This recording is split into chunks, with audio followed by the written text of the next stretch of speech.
এটা গুৰুত্বপূৰ্ণ খবৰ লৈ অসম টাইমৰ ষ্টুডিঅ'ত মই টেনজিন।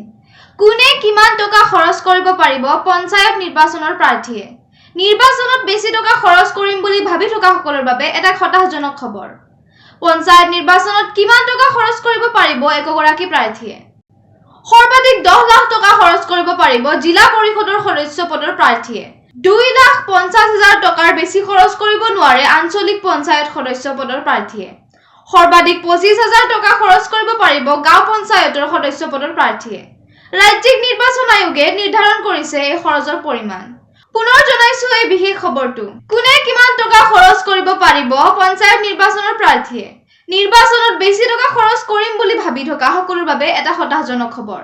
পঞ্চায়ত নিৰ্বাচনত কিমান টকা খৰচ কৰিব পাৰিব একগৰাকী প্ৰাৰ্থীয়ে? সৰ্বাধিক 10 লাখ টকা খৰচ কৰিব পাৰিব জিলা পৰিষদৰ সদস্য পদৰ প্ৰাৰ্থীয়ে। 2,50,000 টকাৰ বেছি খৰচ কৰিব নোৱাৰে আঞ্চলিক পঞ্চায়ত সদস্য পদৰ প্ৰাৰ্থীয়ে। সৰ্বাধিক 25,000 টকা খৰচ কৰিব পাৰিব গাঁও পঞ্চায়তৰ সদস্য পদৰ প্ৰাৰ্থীয়ে। ৰাজ্যিক নিৰ্বাচন আয়োগে নিৰ্ধাৰণ কৰিছে এই খৰচৰ পৰিমাণ।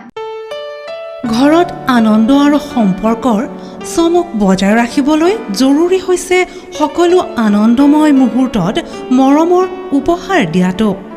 সেইবাবে মধুশ্ৰী জুৱেলাৰ্ছে আনিছে সকলো ৰঙীন ক্ষণৰ বাবে বিশেষ গহনা। হীৰাৰে হওক, সোণৰে হওক বা ৰূপৰে হওক, শ্ৰেষ্ঠ ডিজাইনছ আৰু হলমাৰ্কযুক্ত গহনাই ৰাখে সম্পৰ্কক নিখুঁত। তেনেহ'লে আজিয়ে আনক আনন্দ মধুশ্ৰী জুৱেলাৰ্ছৰ সৈতে। যোগাযোগ কৰক 7002800341 নাইবা ভিজিট কৰক LNB ৰোড, নলবাৰী, অসম।